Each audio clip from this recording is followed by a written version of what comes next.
గాంధీ విగ్రహ నిర్మాణంపై ఎమ్మెల్యే సుధీర్ రెడ్డి ప్రభుత్వంపై విమర్శలు చేశారు. గత కాంగ్రెస్ ప్రభుత్వంలో అనుమతులు ఇచ్చిన అపార్ట్మెంట్ ను ఇప్పుడు కూల్చివేస్తామని నోటీసులు ఇవ్వడం సరైంది కాదన్నారు. కేసీఆర్ ప్రభుత్వం నిర్మించిన అంబేద్కర్ విగ్రహం దేశంలోనే అతి పెద్దదని, అయితే దానికి పర్యాటకులు వెళ్లకుండా మూసివేశారని విమర్శించారు.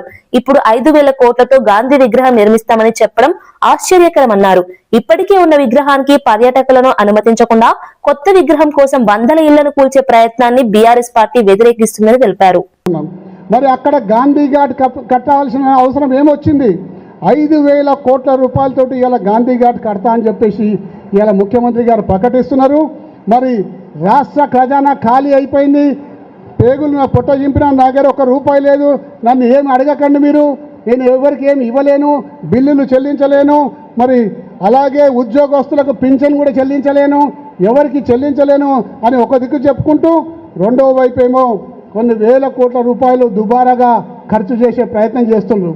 మరి కేసీఆర్ గారు కట్టిన అంబేద్కర్ స్టాచ్యూని ఆ రోజు దేశంలోకి వెళ్ళి అతిపెద్ద అంబేద్కర్ స్టాచ్యూ అయితే ఉన్నదో సెక్రటరీ పక్కకు, దాన్నేమో ఎవ్వరు కూడా విజిటర్స్ రాకుండా ఆపేసి బంద్ చేసి ఆడికి విజిటర్స్ ఎవరిని అలౌట్ చేయకుండా దాన్ని మొత్తం కూడా బందీగా చేసి ఇక్కడనేమో గాంధీ ఘాట్ కడతా అని చెప్పేసి అలా ముందుకు వస్తూ ఉన్నాడు. ఎంత మటుకు న్యాయం? కట్టిన విగ్రహానికేమో సందర్శకులను రానియకుండా మరి లేని విగ్రహం కోసం ఇవాళ కొన్ని వందల ఇల్లు. మూసీ సుందరీకరణ ప్రాజెక్టుపై మాజీ మంత్రి ఎమ్మెల్యే సబితా ఇంద్రారెడ్డి తీవ్ర విమర్శలు చేశారు. కేసీఆర్ ప్రభుత్వం అభివృద్ధితో పాటు మానవత్వాన్ని కూడా చూపించిందని అన్నారు. కానీ సీఎం రేవంత్ రెడ్డి ప్రజలు ఎంత ఇబ్బంది పడుతున్నా పట్టించుకోవడం లేదని విమర్శించారు. మూసీ సుందరీకరణ పేరుతో 1,00,000 కుటుంబాలను రోడ్డున పడేసే పరిస్థితి వస్తుందని ఆందోళన వ్యక్తం చేశారు. కేసీఆర్ 9 సంవత్సరాల్లో 1,00,000 ఇళ్లు నిర్మించగా ప్రస్తుత ప్రభుత్వం 1,00,000 కుటుంబాలను ఇళ్ల నుంచి బయటకు పంపించే పరిస్థితి సృష్టిస్తోందని ఆరోపించారు. ప్రజల ఇళ్లను కూల్చి అభివృద్ధి పేరుతో బాధలు పెంచడం సరైంది కాదన్నారు. ధన్యవాదాలు. ఎందుకంటే అక్కడ రాజకీయం చేయకుండా ఎవరి కష్టమైనా కష్టమే అని ఆలోచించున్నారు. ఆ సందర్భంలో ఎస్ఎన్డిపి నాలాలు కట్టాలని కేసీఆర్ గారు మాకు సలహా ఇచ్చినప్పుడు ఒక్క మాట మాకు అందరికి కూడా చెప్పున్నారు. నీళ్ల వంపు ఎట్లుంది అట్లనే ఎస్ఎన్డిపి నాల పోవాలని వితండవాదం తీసుకు మూసీ నది అభివృద్ధికి బీఆర్ఎస్ ప్రభుత్వం పలు చర్యలు చేపట్టిందని కేటీఆర్ తెలిపారు. మూసీ వెస్ట్ నుంచి ఈస్ట్ వరకు దాదాపు 55 కిలోమీటర్ల పరిధిలో నీటి ప్రవాహం సజావుగా ఉండేలా ప్రణాళికలు రూపొందించామని చెప్పారు. మూసీ నదిపై 545 కోట్లతో 15 బ్రిడ్జిలు నిర్మించేందుకు అనుమతులు ఇచ్చామని వెల్లడించారు. బ్రిడ్జిల కింద రోడ్లు, చెక్ డ్యాంలు నిర్మించామని తెలిపారు. ప్రస్తుతం ఎస్టీపీలు పూర్తిగా నిర్మిస్తే మూసీలోకి శుద్ధి చేసిన నీరు వస్తుందని పేర్కొన్నారు.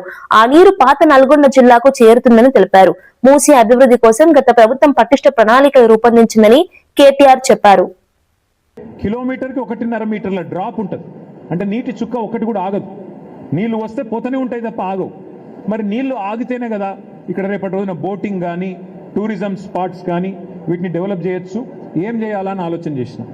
ఏం చేయాలని ఆలోచన చేస్తే 15 బ్రిడ్జిలు మంజూరు చేసి మూసీ మీద అటుకెళ్ళి పోవడానికి రావడానికి 15 బ్రిడ్జిలు మంజూరు చేసి ఆ బ్రిడ్జిల కిందనే road cum check dam, road bridge cum check dam, కింద చెక్ డ్యాము పైన బ్రిడ్జు మంజూరు చేసింది కేసీఆర్ గారి ప్రభుత్వం.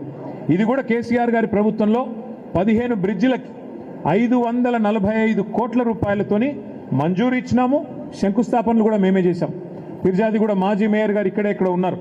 ఫతులగూడలో కూడా నేను సుధీర్ రెడ్డి గారు వచ్చి మేము ఇక్కడే శంకుస్థాపన చేసినాం. మా కాలేరు వెంకటేష్ గారు, మా సుధీర్ రెడ్డి గారు వచ్చి మూసారంబాగ్ బ్రిడ్జ్ కూడా మేమే ఆనాడు ఇక్కడ శంకుస్థాపన కూడా చేసినాం. అట్లా 15 బ్రిడ్జిలు మూసి మీద మంజూరు కూడా చేసుకున్నాం. దాని కింద చెక్ డ్యామ్ కట్టి ఆ గోదావరి నీళ్ళను అంటే 55 కిలోమీటర్ల పరిధిలో 15 బ్రిడ్జిలు కట్టి దాని కింద నీళ్లు ఉండేటట్టు, నీళ్లు నిల్వ ఉంటే అక్కడేమన్నా టూరిజం కార్యక్రమాలు కూడా చేయొచ్చు. బోటింగ్ కానీ ఇంకోటి కానీ పిల్లలు ఆడుకోవడానికి కానీ ప్రాంతాన్ని సుందరీకరించవచ్చు అని ఆలోచన చేసినాం. అది కూడా మంజూరు చేసినాం. మరి ఇవాళ పరిస్థితి ఏంటి అంటే ఇవన్నీ మంజూరు చేసి కట్టిన ఇల్లు పెట్టిన పొయ్యిలాగా ఒక వడ్డిచ్చిన విస్తరలాగా బంగారు పల్లెంలో పెట్టి రేవంత్ రెడ్డి గారికి అప్పచెప్పినాం. ఆయన చేయాల్సిందల్లా ఒకటే, ఆ ఎస్టీపీల నిర్మాణం పూర్తి చేస్తే